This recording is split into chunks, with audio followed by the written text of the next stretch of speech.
The optimal age, again, it depends on the amount of discrepancy.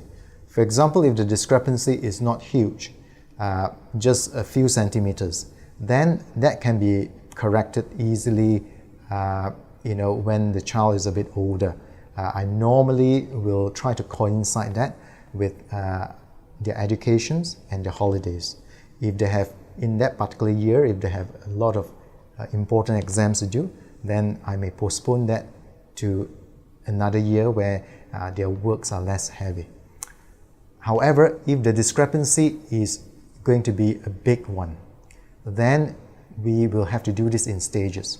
Normally, one may choose to do it during at the younger age group of maybe 5 or 6 years old, before they actually start school, so that their schoolings are not affected, and then subsequently another bout of lengthening when they reach older age group, when they reach a teenage years, for example.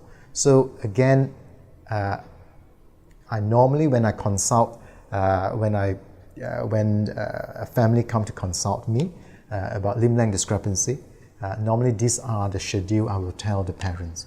I think at the end of the day, modern medicines allowed us to actually fit into their life rather than us impose onto them. So what kind of problems, what kind of long-term problems do we encounter if we do not correct the deformity or their limb length discrepancy?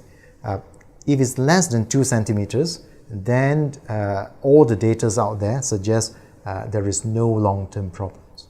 However, if it's 2 centimeters or more, then one can end up with chronic back problems or even abnormal load to their knee joints and to their hip joints, and all this can cause problems like osteoarthritis.